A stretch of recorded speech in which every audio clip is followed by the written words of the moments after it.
عید الاضحیٰ کے پیش نظر آل انڈیا جمعیت القریش کے وفد نے ممبئی کے گارجن منسٹر اسلم شیخ سے ملاقات کی۔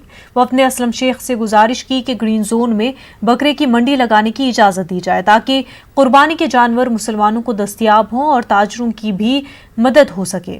اسلم شیخ نے وفد کو یقین دہانی کرائی کہ وہ ان کی اپیل ریاستی کابینہ کے سامنے رکھیں گے۔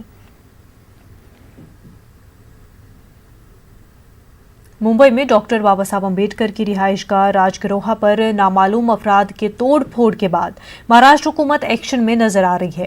وزیر اعلیٰ ادھو ٹھاکرے نے شرپسندوں کے خلاف سخت کارروائی کی یقین دہانی کرائی ہے۔ وہیں ریاستی وزیر جتیندر اوہاڑ نے راج گروہا کا دورہ کیا اور اس معاملے کی پوری جانکاری لی۔ بتایا جا رہا ہے کہ 2 نامعلوم افراد نے گھر کے سامان کو نقصان پہنچایا اور گھر میں نصب سی سی ٹی وی کیمرہ کو بھی توڑ دیا۔ تاہم ایک سی سی ٹی وی کیمرہ میں توڑ پھوڑ کرنے والے شرپسند کی تصویر قید ہو گئی۔ اس واقعے کے بعد پولیس معاملے کی تفتیش کر رہی ہے۔ لوگوں کی طرف سے جلد از جلد ملزموں کو پکڑنے کا مطالبہ کیا جا رہا ہے۔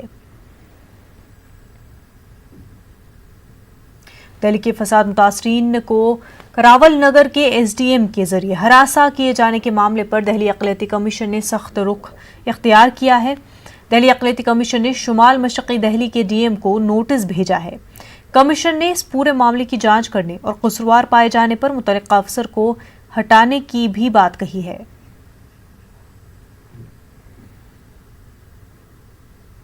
حریت لیڈروں نے پاکستان اور پی او کے کالج میں میڈیکل اور انجینئرنگ سیٹوں کی راہ ہموار کرتے ہوئے اپنی قسمت چمکائی ہے۔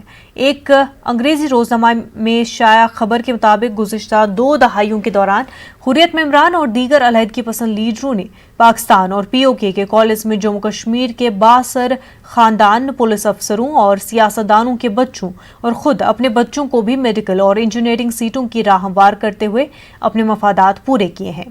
پاکستان کی یونیورسٹیوں میں ان کشمیری بچوں کے لیے سیٹیں مختص رہتی ہیں جن کے والدین یا سرپرست جموں کشمیر میں تشدد میں ہلاک ہوتے ہیں۔ رپورٹس کے مطابق یتیموں کے لیے مختص ان سیٹوں کو علیحدگی پسند لیڈر 10 سے 20 لاکھ روپے میں فروخت کر رہے ہیں۔ مبینہ بدعنوانی کو لے کر سعید علی شاہ گیلانی اور غلام محمد صفی کے بیچ ہوئے اختلافات کی وجہ سے یہ اسکینڈل منظر عام پر آیا ہے۔ ذرائع کے مطابق سعید علی شاہ گیلانی نے جب حریت سے اپنا استعفیٰ دیا تو انہوں نے پاکستانی میڈیکل سیٹس کے معاملے کو بھی اپنے استعفے کی اہم وجوہات میں شامل کیا تھا۔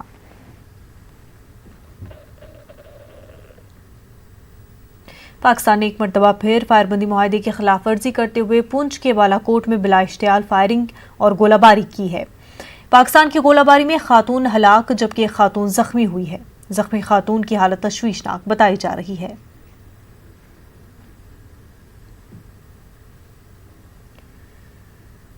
اقوام متحدہ کے ورچوئل اجلاس میں ہندوستان نے پاکستان کو آئینہ دکھایا ہے۔ ہندوستان نے کہا کہ پاکستان دہشت گردوں کی پشت پناہی کر رہا ہے۔ اتنا ہی نہیں، ہندوستان نے پاکستان پر کشمیر کو لے کر من گھڑت کہانی بنانے کا الزام بھی لگایا ہے۔ ہندوستان کی قیادت کر رہے مہاویر سنگھوی نے کہا کہ یہ انتہائی افسوسناک ہے کہ ایک ملک جو ممبئی، پٹھان کوٹ سمیت دیگر مقامات پر دہشت گردانہ حملے کے پیچھے ہے، وہ عالمی برادری کو نصیحت کر رہا ہے۔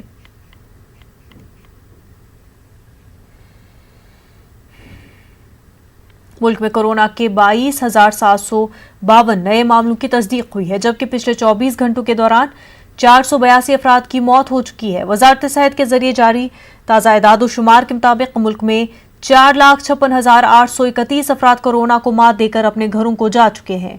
ملک میں 2,64,944 ایکٹیو معاملے ہیں جبکہ 20,642 افراد کی اب تک کورونا سے موت ہو چکی ہے۔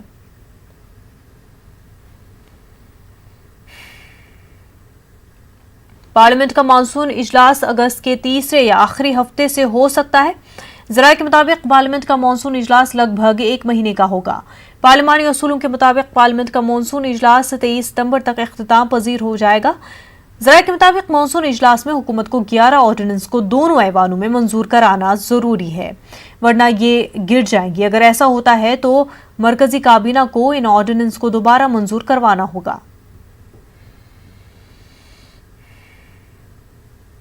کورونا وائرس کی وجہ سے زندگی میں کئی بدلاؤ دیکھنے کو ملے ہیں۔ اب ان لاک 2 میں آر ٹی او